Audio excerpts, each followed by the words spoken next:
सभी राष्ट्रवादी बहनों भाइयों तथा नौजवान साथियों का सारांश के मंच पर स्वागत है, वंदन है, अभिनंदन है।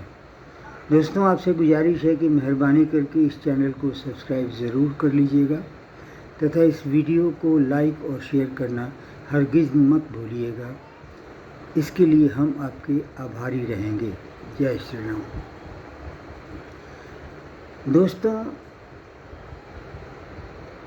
आज कुछ ऐसा वक्त आ गया है कि इसको इतिहास से जोड़ने की ज़रूरत महसूस होती है।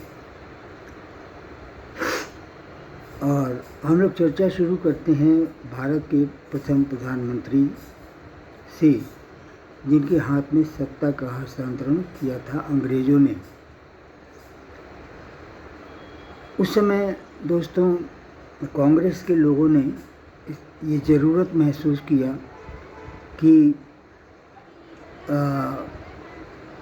कांग्रेस के अध्यक्ष का चुनाव प्रजातांत्रिक तरीके से हो और 1946 में जो भी अध्यक्ष चुना जाता,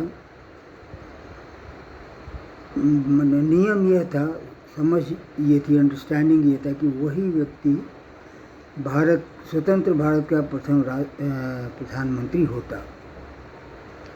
तो 1946 में 15 स्टेट कमेटियों से अध्यक्ष पद के लिए नाम मांगे गए, रिकमेंडेशन मांगा गया, जिसमें कि दोस्तों, जब ये वोटिंग या रिकमेंडेशन स्टेट वर्किंग कमेटी का एक खोला गया देखने के लिए, तो उस समय पंडित जवाहरलाल नेहरू, महात्मा गांधी, सरदार पटेल और श्री राजगोपालाचारी बैठे हुए थे। तो 15 में से 12 रिकमेंडेशन था सरदार पटेल के लिए और 2 स्टेट कमेटियों ने श्री राजगोपालाचारी का नाम प्रपोज किया और एक स्टेट कमेटी का वोट कैंसिल हो गया। तो इस तरह मिलाकर के पूरे देश की कांग्रेस का चुनाव था सरदार पटेल। ये परिणाम घोषित होते ही जवाहरलाल नेहरू गुस्से में होकर के लंबे लंबे डग भरते हुए गुस्से में बाहर निकले। अब समस्या ये हो गई कि सोचा तो ये गया था कि जवाहरलाल नेहरू को बनाया जाएगा, लेकिन कांग्रेस ने तो अपना मत दिया सरदार पटेल को। अब समस्या हो गई, अब किया जाए। तो अगले दिन होकर के गांधी जी ने सरदार पटेल से उनका त्याग पत्र मांग लिया। ये कारण नहीं पता कि गांधी ने किसके कहने पर ऐसा किया। असमर्थित जो समाचार है, यानी अनसपोर्टेड इंफॉर्मेशन जो हैं, वो बताते हैं कि एडविना माउंटबेटन ने गांधी को प्रेस किया था, फोर्स किया था कि वो जवाहरलाल नेहरू को ही अध्यक्ष बनाएं। और इस तरह दोस्तों, लोकतंत्र आरंभ स्वतंत्र होने के पहले, यह देश लोकतंत्र होने के पहले ही लोकतंत्र की भ्रूण हत्या कर दी गई और जवाहरलाल नेहरू ने सत्ता का हस्तांतरण अपने हाथों में लिया और उसके बाद जैसे कैबिनेट बनाना था, जैसे राज चलाना था, वैसे चलाया। यहाँ से शुरू होता है दोस्तों नेहरू गांधी राजवंश का इतिहास। ये परिवार हमेशा अपने आप को इस राष्ट्र की सभी संवैधानिक संस्थाओं, संविधान एवं संसद से अपने को ऊपर, उसे परे मानता है। मतलब इस परिवार पर कोई भी नियम लागू नहीं होता है। तभी तो अभी हाल फिलहाल में जो एक खंडपीठ के जस्टिस ने टिप्पणी की कि यदि राहुल गांधी को कि यदि आप सच्चे देशभक्त होते तो इस तरह का सवाल नहीं उठाते। इसका प्रतिरोध करती हुई उनकी बहन प्रियंका वाड्रा ने कहा कि कौन कितना देशभक्त है, कौन कितना देश प्रेमी है, इसका डिसीज़न कोई जज तो नहीं करेंगे। दोस्तों, ये बिल्कुल स्पष्ट दिखाता है कि इनके ऊपर कोई भी कानून लागू नहीं होता है, ये सबसे ऊपर है। और क्योंकि इसकी शुरुआत जहाँ से हुई थी, फिर से याद दिला दें कि भ्रूण हत्या हुई लोकतंत्र की, और तब ये इस राजवंश का शासन कायम हुआ। स्वयं पंडित जवाहरलाल नेहरू ने अमेरिका के राजदूत से ये कहा था, probably I am the last British to rule over India. शायद मैं आखिरी अंग्रेज हूँ भारत राज करने वाला। दोस्तों, कोई कन्फ्यूज़न नहीं है कि पंडित नेहरू ने इस देश पर हुकूमत की, कोई पद या प्रधानमंत्री का पद स्वीकार नहीं किया। और उसके बाद फिर श्रीमती इंदिरा गांधी वो किस हद तक लोकतंत्र में विश्वास करती थी, सबको मालूम है, बताने की ज़रूरत नहीं है। अभी इधर आकर के जो जहाँ से सोनिया, राहुल और प्रियंका कांग्रेस शुरू होता है, जहाँ की भारतवर्ष का मुस्तकबिल यानी भविष्य 3 लोगों के डाइनिंग टेबल पर तय होता है, वो बन करके रह गया है आज का मौजूदा नेहरू राजवंश का वारिस और आज की कांग्रेस। आप सबको मालूम है, जो कि कहीं भी रिकॉर्डेड नहीं है, लेकिन डॉक्टर मनमोहन सिंह के 10 साल के प्रधानमंत्री होते हुए संविधान के सर्वोच्च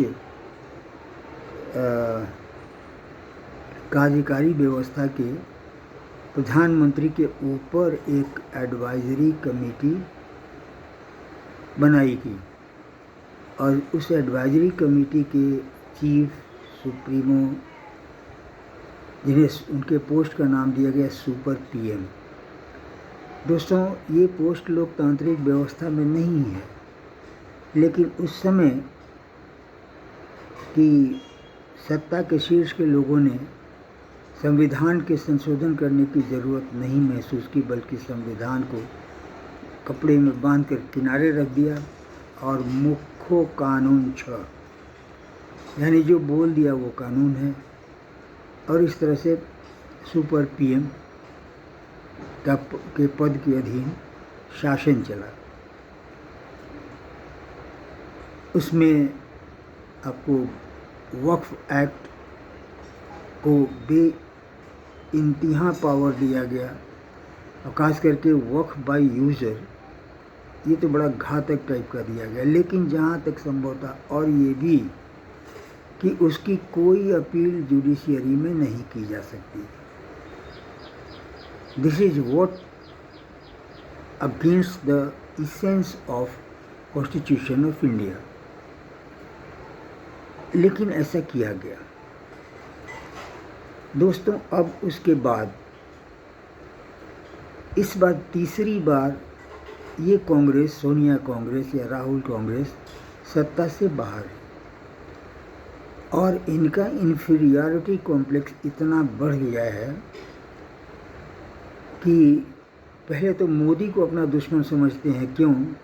कि इस राजवंश के हर वारिस का जन्मजात अधिकार होता था प्रधानमंत्री के पद पर, लेकिन अभी मोदी जी कहाँ से आए और सब गड़बड़ कर दिए।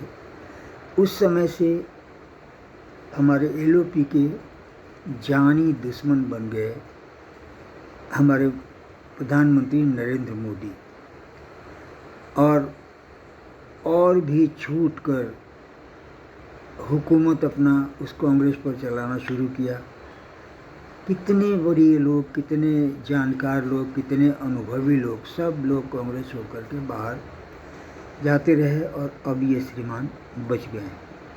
अभी हाल फिलहाल में एक इन्होंने जो सेना के बारे में बयान दिया था अपनी भारत जोड़ो यात्रा के समय, उसके अगेंस्ट में क्रिमिनल डिफेमेशन का केस चल रहा था। सुप्रीम कोर्ट के जस्टिस ने वही ऑर्डर किया था, ऑब्जर्वेशन दिया था कि कोई भी सच्चा राष्ट्रभक्त ये प्रश्न नहीं उठाएगा, और यदि आप उठाते हैं तो आपके पास क्या प्रमाण है, आपकी जानकारी का स्रोत क्या है।